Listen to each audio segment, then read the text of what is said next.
ಸರಣಿ ಕೊಲೆಗಾರನ ಅಟ್ಟಹಾಸ. ವಿಷಪೂರಿತ ಮದ್ಯ ನೀಡಿ 8 ಮಂದಿಯನ್ನು ಬಲಿ ಪಡೆದ ಮನೋ ಕೊಲೆಗಾರ.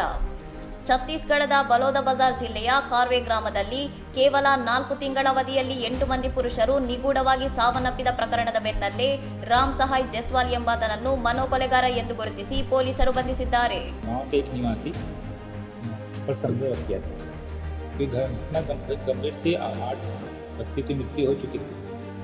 ಆರೋಪಿಯು ಇಲಿಗಳನ್ನು ಕೊಲ್ಲುವ ನೆಪದಲ್ಲಿ ಬೊರಾಕ್ಸ್ ಪುಡಿಯನ್ನು ತಂದು ಅದನ್ನು ಮದ್ಯದಲ್ಲಿ ಬೆರೆಸಿ ಸಂತ್ರಸ್ತರಿಗೆ ಕುಡಿಸುವ ಮೂಲಕ ಅಮಾನವೀಯವಾಗಿ ಹತ್ಯೆಗೈದಿದ್ದಾನೆ ಎಂದು ತನಿಖೆಯಿಂದ ತಿಳಿದು ಬಂದಿದೆ.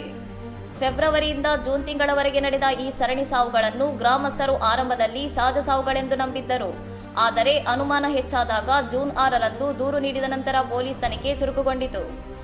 ಹಳೆಯ ಚುನಾವಣಾ ವಿವಾದ, ವೈಯಕ್ತಿಕ ದ್ವೇಷ, ಮೂಢನಂಬಿಕೆ ಮತ್ತು 50,000 ರೂಪಾಯಿ ಸಾಲದಂತಹ ಕ್ಷುಲ್ಲಕ ಕಾರಣಗಳಿಗಾಗಿ ಆರೋಪಿಯು ತನ್ನ ನೆರೆಹೊರೆಯವರನ್ನು ಬಲಿ ಪಡೆದಿದ್ದಾನೆ. ಬದುಕುಳಿದ 9ನೇ ವ್ಯಕ್ತಿ ಕಾರ್ತಿಕ್ನ ಹೇಳಿಕೆಯೇ ಪ್ರಕರಣದ ತನಿಖೆಗೆ ನಿರ್ಣಾಯಕ ಸಾಕ್ಷಿಯಾಗಿದೆ. ಅಪರಾಧದ ಬಳಿಕ ಆರೋಪಿಯು ಎಲ್ಲಿಯೂ ಪರಾರಿಯಾಗದೆ ಮೃತ ಕುಟುಂಬಗಳೊಂದಿಗೆ ದುಃಖದಲ್ಲಿ ಭಾಗಿಯಾಗಿ ಅಂತ್ಯಕ್ರಿಯೆಗಳಲ್ಲಿಯೂ ಪಾಲ್ಗೊಳ್ಳುತ್ತಿದ್ದ ಎಂಬುದು ಪ್ರಕರಣದ ಭೀಕರತೆಯನ್ನು ಹೆಚ್ಚಿಸಿದೆ. ಪೊಲೀಸರು 7 ಮೃತದೇಹಗಳನ್ನು ಹೊರತೆಗೆದು ಮರಣೋತ್ತರ ಪರೀಕ್ಷೆಗೆ ಕಳುಹಿಸಿದ್ದು, ರಾಮ್ ಸಹಾಯ್ ಜೈಸ್ವಾಲ್ ವಿರುದ್ಧ 8 ಕೊಲೆ ಪ್ರಕರಣಗಳು ಮತ್ತು 1 ಕೊಲೆಯತ್ನದ ಪ್ರಕರಣ ದಾಖಲಾಗಿದೆ.